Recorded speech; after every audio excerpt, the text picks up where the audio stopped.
వసుదేవసుతం దేవం కంసచాణూరమర్దనం దేవకీ పరమానందం కృష్ణం వందే జగద్గురుం. శ్రీమన్నారాయణీయము 20వ దశకం. వృషభయోగీశ్వర చరిత్రము. ప్రియవ్రతస్య ప్రియపుత్రభూతాత్ అగ్నిద్రరాజా దుదితో హినాభిః తాం దృష్టవాన్ ఇష్టదం నిష్టిమధ్యే తవైవ తుష్ట్యై కృతయజ్ఞకర్మ. స్వయంభువమనువు జ్యేష్ఠ కుమారుడు ప్రియవ్రతుడు. అతనికి బర్హిష్మతి అను భార్య యందు 10 మంది కుమారులు కలిగిరి. వారిలో జ్యేష్ఠుడు అగ్నిద్రుడు. అతనికి పూర్వచిత్తి అను అప్సరస యందు నాభి అను గొప్ప కుమారుడు కలిగెను. అతడు గొప్ప యజ్ఞము చేయుచూ ఉండగా నీవు చాలా సంతుష్టుడవై యజ్ఞమధ్యమున కన్నులకు ఇంపు అయిన రూప విలాసముతో వారికి దర్శనమిచ్చితివి. అభిష్టుతస్తత్ర మునీశ్వరైస్త్వం రాజ్ఞా స్వతుల్యాం సుతమధ్యమానః స్వయం జనిష్యే అహమితి బ్రువాణః తిరోదధా బర్హిషి విశ్వమూర్తే. ఆ విధముగా నిన్ను దర్శించిన అచ్చటి మునులు నిన్ను స్తుతించిరి. నాభి మహారాజు నీతో సమానుడైన కుమారుడు కావలనని కోరెను. అందుకు నీవు నేనే నీ తనయుడనై అవతరింతునని తెలిపి ఆ విధముగా వరమొసగి, ఓ విశ్వరూప, నీవా యాగ్నియందు అంతర్ధానమైతివి. నాభిప్రియాయాం అధమేరుదేవ్యాం త్వమంశతో భూపృషభాభిధానః అలోక సామాన్య గుణ ప్రభావ ప్రభావిత శేష జన ప్రమోద. నాభి మహారాజు భార్య అయిన మేరుదేవి యందు వృషభుడు అను పేరుతో నీవు జన్మించితివి. అసామాన్యమైన గుణప్రభావ విశేషములచే నీవు సర్వజన ఆహ్లాదకుడవయ్యి అవతరించి, ఓ స్వామి, వారికి నీవిచ్చిన వరములను చెల్లించుకొంటివి. త్వయి త్రిలోకీ భృతిరాజ్యభారం నిధాయ నాభి సహ మేరుదేవ్యా తపోవనం ప్రాప్య భవన్నిషేవి గతః కిలానంద పదం పదం తే. ఓ ప్రభు, ముల్లోకములకు అధిపతివైన నీకు రాజ్యభారమును అప్పగించి నాభి మహారాజు భార్య అయిన మేరుదేవితో సహా తపోవనములకు వెళ్ళి నిన్ను సేవించి పరమానంద స్థానమైన నీ వైకుంఠధామమును చేరెను.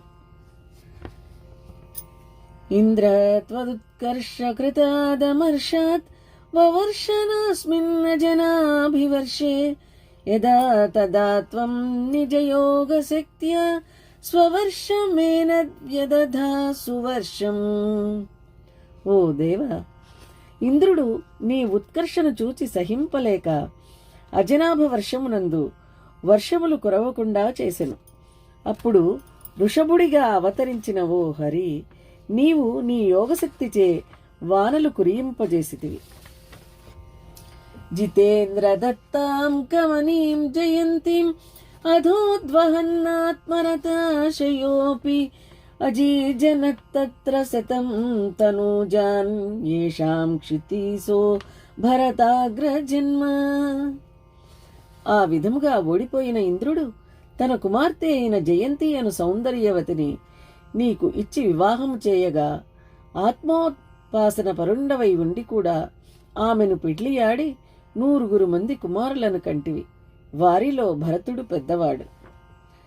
నవాభవన్ యోగి వరానవాణ్యే త్వపాలయన్ భారత వర్షకండాన్ సైకాత్వసీతి తవ పుశేష పుత్ర తపోబలాద్భూసురభూయమీయు. ఆ 100 పుత్రులలో 9 మంది యోగులైరి. మరి 9 మంది భారత వర్షమునందలి కుశావర్త, ఇళావర్త, బ్రహ్మావర్త, మలయకేతు, భద్రసేన, విదర్భ, కీకటాది ఖండములను పాలించిరి. మిగిలిన వారు తపోబలముచే బ్రహ్మణ్యమును పొందిరి. ఉక్త్వా సుతేభ్యోధమునీంద్ర మధ్యే విరక్తి భక్త్యన్విత ముక్తి మార్గం స్వయం గతః పారమహంస్య వృత్తిం అధా జడోన్మత్త పిశాచవచర్యాం. వృషభదేవునిగా అవతరించిన నీవు మునుల సమూహ మధ్యమున నీ కుమారులైన భరతాదులకు విరక్తి భక్తి నిష్ఠ విశిష్టమైన ముక్తి మార్గమును ఉపదేశించితివి.